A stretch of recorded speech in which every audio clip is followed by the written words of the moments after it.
Hello guys, welcome to vision India classes the way to success. मैं सुशांत राय, आपका chemistry का teacher. तो I hope so आप लोग बढ़िया होंगे, मज़े में होंगे और क्या कर रहे होंगे, पढ़ रहे होंगे। तो बताइए और कैसे हैं आप लोग? सब मज़े में एकदम पढ़ लिख रहा है। याद रखना, अब की बार 95 बार, अब की बार 95 बार, क्योंकि भैया 12th है और 12th में लापरवाही की कोई गुंजाइश नहीं होती है। आपको भी पता है और हमको भी ये बड़ी भली भांति पता है। तो याद रखिएगा, एकदम मज़े से पढ़ना है हम लोग को, परेशान नहीं होना है। और कल मेरा लास्ट लेक्चर हम लोग का था एक इंट्रो वीडियो, जिसमें हमने कोर्स देखा था अपना, सिलेबस देखा था अपना, और हमने पहला चैप्टर का हल्का से कुछ इंट्रो देखा था जो हमने क्लास 9th में आपको पढ़ाया था। आपने क्लास 9th में कहीं ना कहीं किसी बुक से आप लोग उसको पढ़े होंगे, ठीक है। तो मैंने कहा था, जैसा कहा था कि जैसे हम अगली क्लास में की तरफ बढ़ेंगे, अगली क्लास की तरफ हम लोग जब बढ़ेंगे उसमें हम लोग ये देखेंगे कि कैसे कैसे हमने उसको अच्छे ढंग से पढ़ा था। तो आई होप सो कि आपको पहला लेक्चर इंट्रो वीडियो हमारा मज़े तरीके से समझ में आया होगा। और फिर कहूँगा कि याद रखिएगा कि इस रेस में हम दोनों को चलना है, यानी इस रेस में ना ही मैं अकेले चल पाऊँगा ना ही आप अकेले चल पाओगे, हम दोनों का साथ चाहिए। हम दोनों एक साथ बढ़ेंगे तभी कुछ होने वाला है। ऐसा नहीं कि मैं बढ़ रहा हूँ और आपको ज़बरदस्ती लेके बढ़ा रहा हूँ, दैट्स नॉट गुड। फिर भी वो रिज़ल्ट नहीं मिल पाएगा जो हम चाहते हैं। और ऐसा भी नहीं कि आप अकेले बढ़ जाओगे। कहते हैं ना, जैसे केमिस्ट्री में एक कैटालिस्ट होता है जिसका काम क्या होता है, रेट ऑफ रिएक्शन को बढ़ाना, increase the rate of reaction. मैं वही हूँ, आपकी ज़िंदगी में मेरा काम इतना है कि मेरे आपका कैटालिस्ट हूँ। मेरा काम इतना है कि मैं आपकी रेट को क्या करूँगा, बढ़ाऊँगा। तो याद रखिएगा, करना आपको है, मेरा योगदान होगा केवल रेट ऑफ रिएक्शन, यानी आपके रेट को बढ़ाना, कि आपको कैसे तेज पढ़ना है, कैसे आपको अच्छे अच्छे क्वेश्चन आपसे बनने हैं, कैसे हम ज़्यादा से ज़्यादा क्वेश्चन और ज़्यादा मार्क्स ऑब्टेन कर सकते हैं। ये हमारा मेन काम होगा, यानी पढ़ना हमें खुद है, खुद का है। तो ध्यान रखिएगा कि हम लोग जो अभी कर रहे हैं आपके लिए कभी भी मैं अवेलेबल रहता हूँ। जब मुझे समय मिलता है तो मैं इस क्लास को रिकॉर्ड कर लेता हूँ ताकि बच्चों का काम चलता रहे अपना, ठीक है। तो याद रखिएगा बेटा कि जैसे हम पढ़ रहे हैं, अभी फ़िलहाल पहला लेक्चर पढ़ा, दूसरा आज रिकॉर्ड कर रहा हूँ। मेरी पूरी ये कोशिश रहेगी कि हर दिन एक एक लेक्चर आपको अपलोड मैं करता रहूँ। हर दिन एक एक लेक्चर आपका रिकॉर्ड होता रहे, रिकॉर्ड अपलोड होता रहे। इसके लिए मुझे जब समय मिलेगा, रात दिन भोर जो भी मिलेगा, मैं वो रिकॉर्ड कर लूँगा। वीडियो को बहुत बड़ा हमें नहीं करना है, मैं पहले बताया था। हाँ, ये है कि हमारी हर टॉपिक आपको समझ में आनी चाहिए। अगर आप मन बनाइए पढ़ने का, तो मैं कहता हूँ कि मुझे क्षमता है कि आपके दिमाग तक उतरने का क्षमता मेरे में है। तो ध्यान रखिएगा, हमें केमिस्ट्री में इस बार बड़े ही आसानी से नंबर लेके आना है। और CUET में भी, जैसे मैं CUET का भी बैच लॉन्च करूँगा 12th के बाद, तो उसमें हमें CUET में भी अच्छा परफॉर्मेंस लेके आना है, ठीक है बेटा। चलिए थोड़ा सा लास्ट क्लास की बात करते हैं बेटा। हम लास्ट क्लास में कहाँ थे? जैसे आप लोग सीरियल देखते हैं, सीरियल में क्या कहता है कि अब तक हमने देखा, सेम केस देखेंगे, अब तक हमने देखा। हमने लास्ट क्लास में देखा होगा बेटा definition of solution. Solution definition को हमने देखा कि क्या होता है। फिर मैंने बाइनरी सॉल्यूशन देखा कि बाइनरी सॉल्यूशन क्या होता है। एक ऐसा सॉल्यूशन जिसमें कितने कंपोनेंट हो, 2 हो, उसे हम लोग कहेंगे बाइनरी। जैसे कंप्यूटर एक बाइनरी डिजिट अपने आप को कहता है। कंप्यूटर क्या पढ़ता है? बाइनरी नंबर, यानी 2 डिजिट को वो अपना 2 डिजिट यानी 0 और 1 को कंटेन करता है। वैसे ही यहाँ पे इस केस की है। लेकिन आगे जब देखेंगे तो लिखा है इसमें कि बाइनरी सॉल्यूशन के बाद 2 हमारे कंपोनेंट, सॉल्यूट और सॉल्वेंट। मैंने लास्ट लेक्चर पढ़ाया था। सॉल्यूट क्या होता है? जो सॉल्यूशन में कम अमाउंट में प्रेजेंट हो, लेस अमाउंट में प्रेजेंट हो, उसे हम क्या कहेंगे? सॉल्यूट कहेंगे। और जो ज़्यादा अमाउंट में प्रेजेंट हो उसे कहेंगे हम लोग सॉल्वेंट। जैसे कहते हैं ना कि कम अमाउंट में, जैसे शुगर प्लस वाटर। तो जब शरबत तुम बनाते हो तो उसमें पानी की मात्रा जो होती है वो ज़्यादा होती है। पानी की मात्रा क्या होती है? ज़्यादा होती है। और शुगर की मात्रा क्या होती है? कम होती है कि नहीं? तो वहाँ पे पानी जो हो गया वो हो गया तुम्हारा सॉल्वेंट। पानी क्या हो गया? सॉल्वेंट। और शुगर क्या हो गया? तुम्हारा सॉल्यूट। क्योंकि उस सॉल्यूशन में तुम्हारा जो पानी की मात्रा है वो ज़्यादा है और जो तुम्हारा चीनी की मात्रा है वो क्या है? तुम्हारा कम है। यानी ये हमें बता रहा है कि जिसकी सॉल्यूशन, जिसकी अमाउंट कम हो उसे सॉल्यूट और जिसकी अमाउंट ज़्यादा हो उसे सॉल्वेंट कहेंगे। आगे देखते हैं हम लोग। यहाँ लिखा है कि example, ethyl alcohol added in the water as a solvent. चलो इसको और थोड़ा सा अच्छे समझने के लिए हम देखते हैं यहाँ पे बाइनरी सॉल्यूशन। एक बाइनरी सॉल्यूशन के एग्जांपल यहाँ समझाया है कि लिखा है example 50 gram of water and 50 gram of ethyl alcohol form a solution where the amount of water, ये चलो इसको थोड़ा सा ना मैं आपको क्या कहते हैं ना ऐसे समझाता हूँ, थोड़ा सा आपको बताता हूँ, थोड़ी सी आपको बचपन की बातें याद दिलाता हूँ। इस क्वेश्चन के हिसाब से क्या है कि एक सॉल्यूशन है जिसमें दो कंपोनेंट है, एक ए है जो तुम्हारा वाटर है जो कितना प्रेजेंट है 50 ग्राम प्रेजेंट है, ध्यान समझना, और एक बी है जो तुम्हारा इथाइल अल्कोहल है, ये भी तुम्हारा 50 ग्राम प्रेजेंट है, ठीक है। अब इसमें तुम्हें बताना है कि सॉलिड और सॉल्वेंट के तरीके से बात करता हूँ। तो देखो पहले सबसे बड़ी बात पहले यहाँ हम लोग देख लेंगे अमाउंट ऑफ सब्सटेंस, यानी कहीं ना कहीं तुमने 11th में पढ़ा होगा कि यानी सर आप किसकी बात कर रहे हैं, मोल की बात कर रहे हैं, क्या कर रहे हैं, मोल की बात कर रहे हैं। यानी हम ऐसा काम कर लेते हैं ना कि हम पहले मोल निकाल लेते हैं, मोल ऑफ वाटर और दूसरा मोल ऑफ इथाइल अल्कोहल, इतना समझिएगा। नॉर्मल हमें मास दिया है और हमें मोल निकालना है। हर बच्चा एक चीज़ को पढ़ा होगा कि मोल और मास की जो रिलेशन है वो कैसा है हमारा, वो समझिएगा। देखो ऐसे मैंने तुमको बताया था बचपन में कि मोल ऑफ वाटर के लिए हमारा फॉर्मूला क्या होता है, गिवन मास, देखो given mass upon molecular mass यानी मोलर मास। सिमिलरली यहाँ भी given mass upon molecular mass होता है कि नहीं। अब यहाँ ध्यान से देखो तो गिवन मास दोनों केस में दिया है, वाटर के भी केस में दिया है, इथाइल अल्कोहल के भी केस में दिया है, लेकिन मॉलिकुलर मास निकालना तो मैं यहाँ लिख दे सकता हूँ कि मोलर मास या molecular mass of H2O, mm of H2O हर बच्चे को पता होगा कितना, 1 × 2 + 16 यानी कितना हो गया 18 ग्राम पर मोल। हर बच्चा पढ़ा है, सबको याद भी होगा, ये बच्चे रट के बैठे होते हैं, मैंने बताया कैसे निकाला जाता है। फिर दूसरा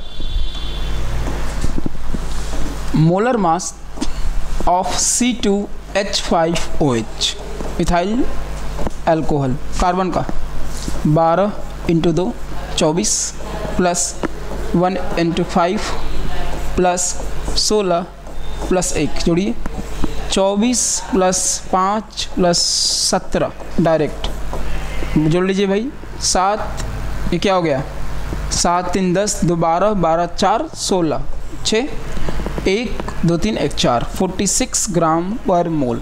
हमने क्या किया, इन दोनों का हमने मोल निकाल कर रख दिया। यहाँ पे क्या निकाल दिया, इन दोनों का मोल निकाल दिया, और सॉरी मोलर मास निकाल दिया।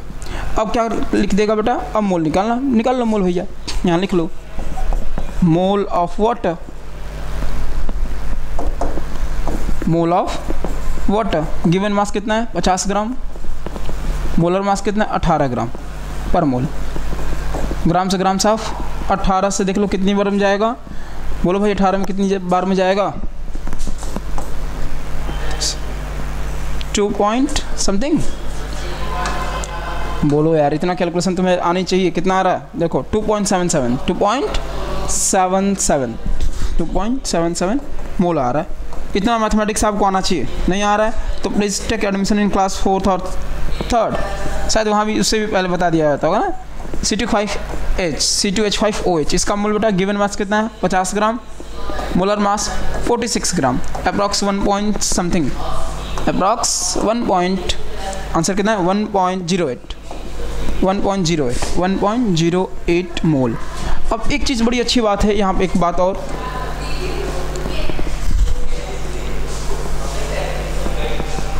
एक अच्छी बात और यहाँ मैं बता सकता हूँ आपको। क्या देखो ध्यान समझो, हियर मोल ऑफ H2O कितना है, H2O का मोल कितना है 2.77, और यहाँ देखो मोल ऑफ C2H5OH वो कितना है 1.08, यानी यहाँ साफ दिख रहा है सर कि mole of H2O is greater than mole of C2H5OH। सबको दिख रहा है कि नहीं, यानी देख के एकदम नॉर्मल देख के बताओ कि जो हमने अभी कैलकुलेट किया है वहाँ पे जो तुम्हारा पानी का मोल है, जो वाटर का मोल है वो क्या है 2.77, और तुम्हारा C2H5OH का मोल कितना है 1.08 मोल है। यानी यहाँ पे mole of H2O is greater than mole of C2H5OH, यानी जिसका मोल अमाउंट ऑफ सब्सटेंस ज़्यादा है, किसका ज़्यादा है भैया, NH2O का, ये हो गया तुम्हारा सॉल्वेंट, और जिसका मोल कम है, जिसका मोल कम है वो क्या हो गया तुम्हारा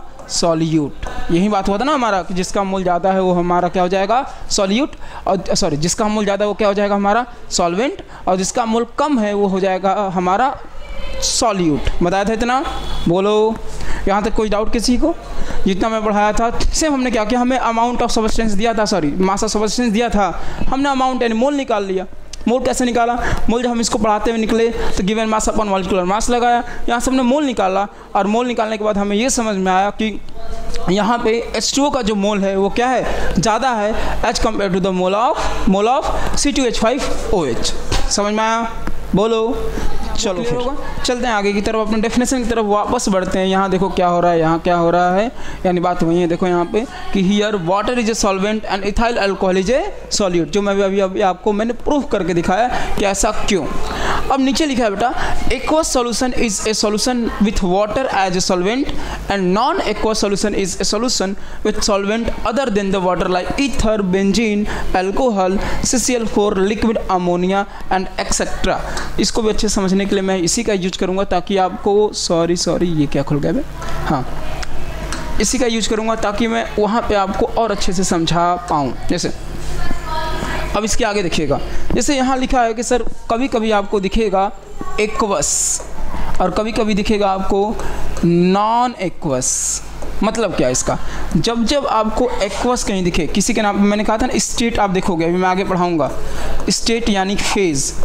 आपको 10th में यानी 9th में बताया गया था कि मान लीजिए कितने फेज़ होते हैं, कितने स्टेट होते हैं, सॉलिड, दूसरा लिक्विड, तीसरा गैस होता है कि नहीं, सॉलिड लिक्विड गैस, और चौथा यहाँ पे जुड़ जाएगा आपका एक्वस जुड़ जाएगा। क्या जुड़ जाएगा, एक्वस जुड़ जाएगा। सॉलिड अगर रहेगा तो उसको शॉर्ट फॉर्म में हम लिखेंगे स्मॉल एस, लिक्विड को लिखेंगे स्मॉल एल, गैस को लिखेंगे स्मॉल जी, एक्यू को लिखेंगे एक्यू। क्या लिखेंगे, एक्यू। अब मज़ेदार बात यहाँ पे ये आके जुड़ गई थी कि अगर सबस्टेंस सॉलिड है तो सॉलिड लिख दो, लिक्विड है तो लिक्विड लिख दो, गैस है तो गैस लिख दो। अब एक्यू का मतलब क्या होगा, एक्यू का मतलब होगा इस सॉल्यूशन में जो तुम्हारा सॉल्वेंट है, जो सॉल्वेंट है वो कोई और नहीं बल्कि क्या है, वाटर है। ये तुम दिमाग में बैठा लो, एकदम दिमाग में बैठा लो कि मैं कह रहा हूँ कि एक सॉल्यूशन है तुम्हारा, और सॉल्यूशन में क्या होगा तुम्हारा, सॉल्यूट प्लस सॉल्वेंट होगा कि नहीं बेटा, सॉल्यूट प्लस सॉल्वेंट होगा। और इस केस में अगर मैं कह रहा हूँ, चिक के कह रहा हूँ कि एक्वस फॉर्म में सॉल्यूशन है, जैसे कभी कभी पढ़े हो ना CuSO4 और इसके बगल में लिखा होता है एक्वस, इसका मतलब समझो कि कॉपर सल्फेट, यानी अगर यहाँ सॉल्यूट है अगर, तो इसमें जो मिलाया गया है सॉल्वेंट, जो सॉल्वेंट मिलाया गया है वो कुछ और नहीं बल्कि क्या है, वाटर है। यानी एक्वस जहाँ तुम सुनोगे किसी के नाम के आगे पीछे एक्वस सुनोगे, समझ जाना कि यहाँ सॉल्वेंट के तौर पे किसको मिलाया गया है, केवल पानी है, उसके अलावा और कोई नहीं है, वहाँ बस पानी है। यानी पानी को ही हम किस नाम जानते हैं, यहाँ एक्वस के नाम से जानते हैं। यानी अगर सॉलिड लिखा, लिक्विड लिखा, गैस लिखा, चल जाएगा, समझ जाना वो सॉलिड होगा, लिक्विड होगा, गैस होगा। लेकिन जहाँ एक्यू लिखेगा, क्या लिखेगा, एक्यू लिखेगा, ये समझ जाना कि यहाँ तुम्हारा क्या है तुम्हारा यहाँ पे वो वाटर के फॉर्म में बनाया गया और कोई और फॉर्म नहीं है। सेम केस यहाँ में कहा कि जैसे जितने तुम अभी तक एग्जाम्पल 10th में देखे होगे, HNO3 लिखा है और यहाँ अगर एक्यू लिख दिया, यहाँ लिखा है ZnSO4 और यहाँ क्या लिख दिया, एक्यू लिख दिया, मतलब समझ जाओ कि तुम्हारे साथ खेल खेला गया है। यानी बताया गया है कि HNO3 में जो सॉल्वेंट मर्ज किया गया है वो क्या है, कोई और नहीं बिल्कुल पानी है। इसमें जो सॉल्वेंट मिलाया गया वो क्या है, तुम्हारा वाटर है। यानी ये जहाँ जहाँ एक्वस दिखेगा समझ जाना कि वहाँ क्या है, सॉल्वेंट में क्या है, तुम्हारा वाटर है।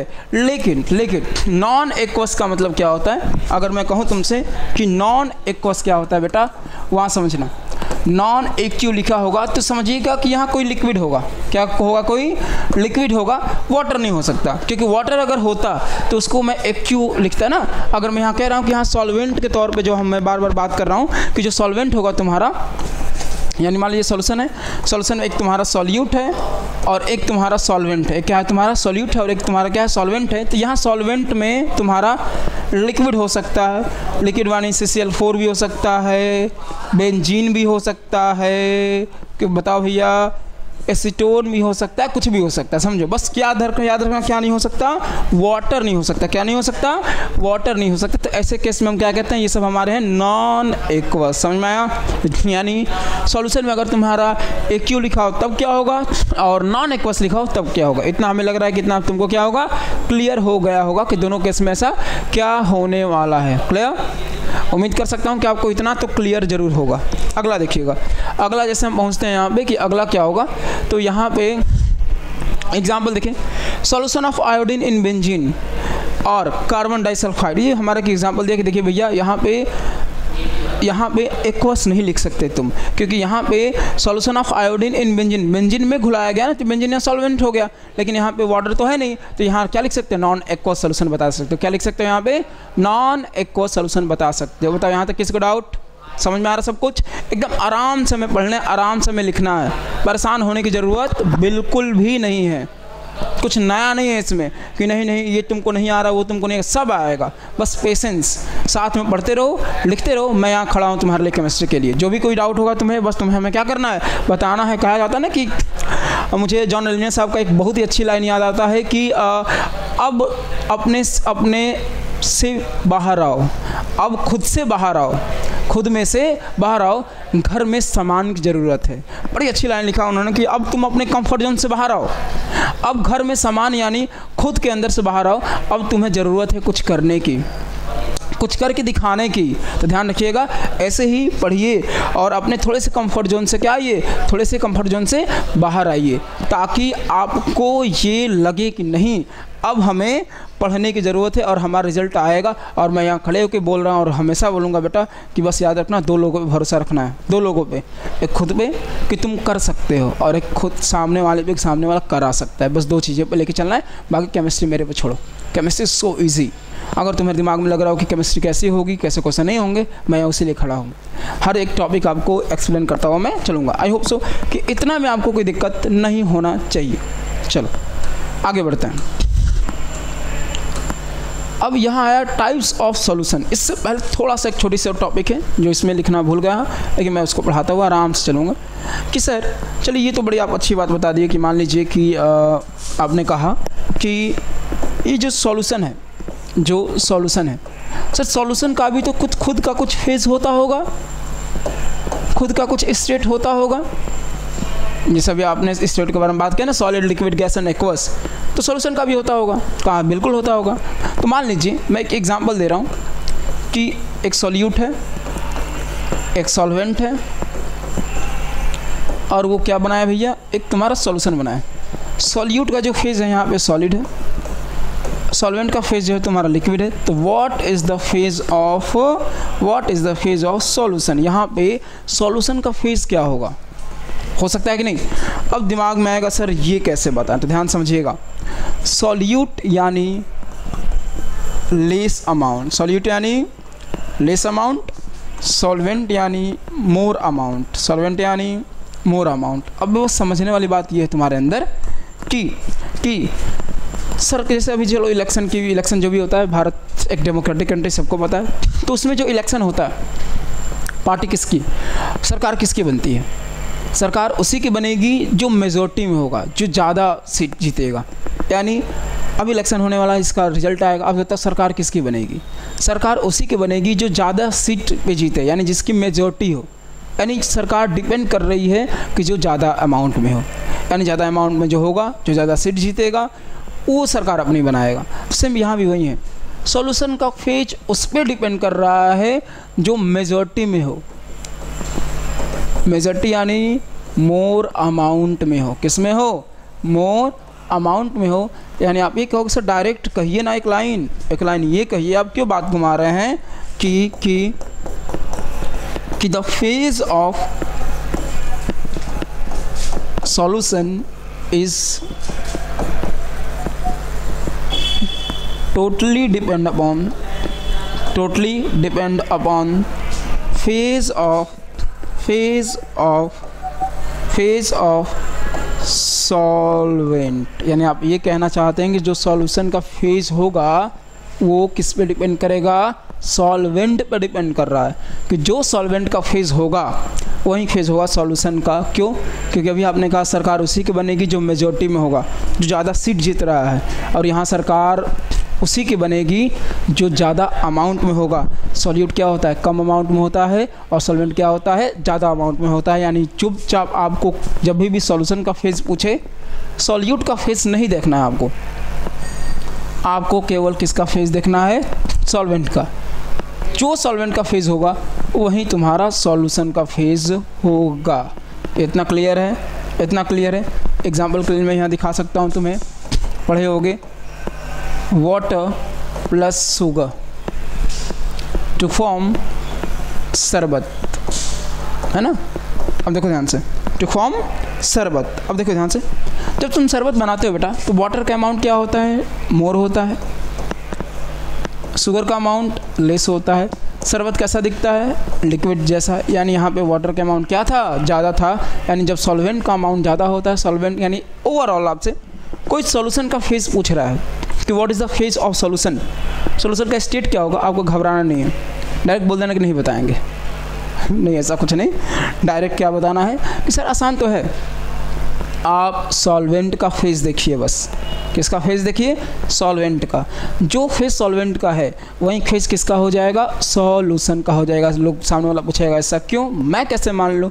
तो कहो उनसे सर बड़ा एक अच्छा वर्ड बताया गया है कि ध्यान दीजिएगा कि सॉल्यूशन में जिसकी अमाउंट ज़्यादा होता है उसी को बोलबाला होगा। सरकार में जिसकी पार्टी ज़्यादा सीट जीतेगी उसी की सरकार बनने वाली है। तो यानी यहाँ पे भी सॉल्वेंट का अमाउंट ज़्यादा है, इसलिए यहाँ डोमिनेट करेगा। सॉल्यूट का अमाउंट कम है, इसलिए यहाँ क्या करेगा? वो रेसेसिव पार्ट में रहेगा। That's why the phase of solution is depend on the totally phase of solvent. I hope so ये सबको क्लियर होगा। बोलो भाई, समझ में आया होगा? एकदम हौले हौले पढ़ना अपन को। अब इसी सॉल्यूशन के फेज के अनुसार पे, सॉल्यूशन के फेज के अनुसार पे, अब देखो सॉल्यूशन कितने टाइप के होते हैं। देखो जो अभी मैंने एक्सप्लेन किया, देखो पहला सॉलिड सॉल्यूशन, पहला सॉलिड सॉल्यूशन, दूसरा लिक्विड सॉल्यूशन, और तीसरा गैसेस सॉल्यूशन। देखो पहला सॉलिड सॉल्यूशन, दूसरा लिक्विड सॉल्यूशन, तीसरा सॉलिड गैसेस सॉल्यूशन। हर केस में 3-3 मिलेंगे तुमको, हर केस में 3-3, यानी कितने हो गए? 9 केस हो गए। कितने हो गए? 9 टाइप के केस हो गए यहाँ पे। पहला देखो सॉलिड सॉल्यूशन का मतलब क्या है, पहले समझो सॉलिड सॉल्यूशन का मतलब क्या है। यानी जो सॉल्यूशन का फेज है वो क्या है? सॉलिड है। बड़े ध्यान से दूर तक थोड़ा सोचना है तुम्हें। पेन हटाओ, पेन छोड़ो, सोचो 2 मिनट।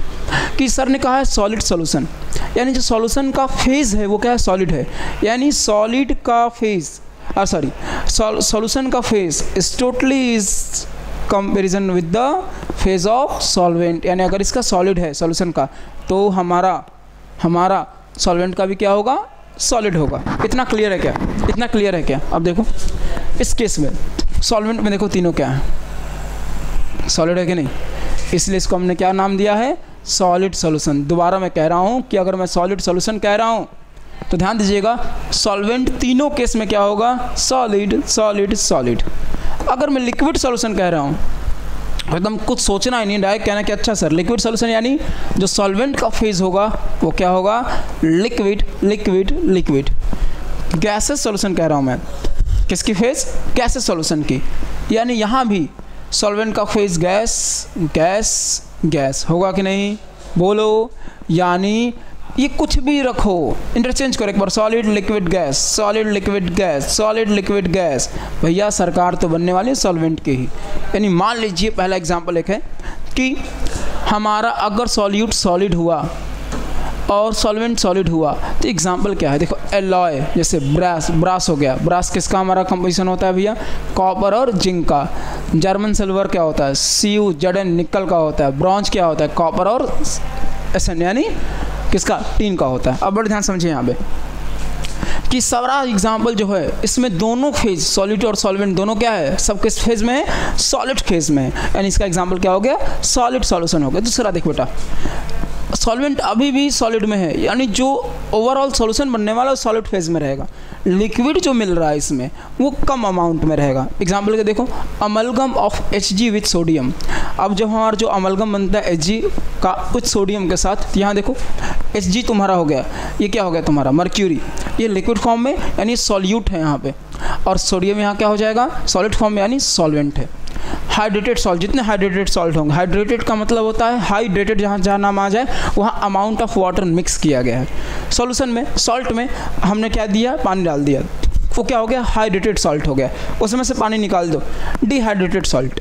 यानी अगर सॉल्ट का अमाउंट ज़्यादा है, सॉल्ट यानी सॉलिड फेज में, यानी उसका अमाउंट ज़्यादा है, उसमें कुछ हमने पानी का अमाउंट डाला है, मॉलिक्यूल्स डाला है, तो पानी क्या होगा कम अमाउंट में था तो ये हो गया सॉल्यूट, और ज़्यादा अमाउंट में कौन था सॉल्वेंट यानी सॉल्ट, यानी सॉल्ट फॉर्म है, इसलिए हम इसको क्या नाम दे दिए salt solid solution. I hope so इतना क्लियर होगा आपको।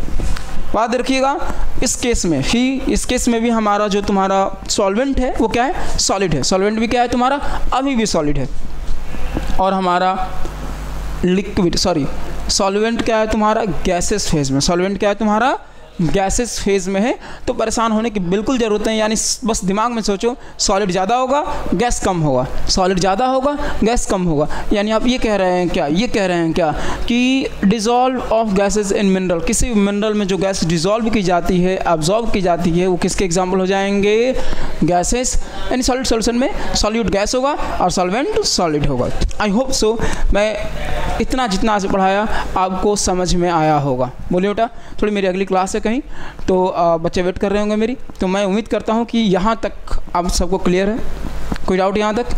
प्लीज़ आई रिपीट, आप क्या करेंगे, पेन उठाएंगे, कॉपी उठाएंगे, सब कुछ नोट्स बनाते चलेंगे बेटा। धीरे धीरे हम लोग को पढ़ना है, प्रेशर नहीं लेना है, आराम आराम से हमको एक एक पढ़ते हुए चलना है। I think you got it. चलें फिर, चले तो आज के लिए विदा दीजिए हमको यहाँ से, फिर मुलाकात होगी आपसे हमारी class. That's all for today, आज के लिए बस इतना रखते हैं, फिर मुलाकात होगी आपसे हमारे अगली क्लास में। तब तक के लिए थैंक यू सो मच, जय हिंद।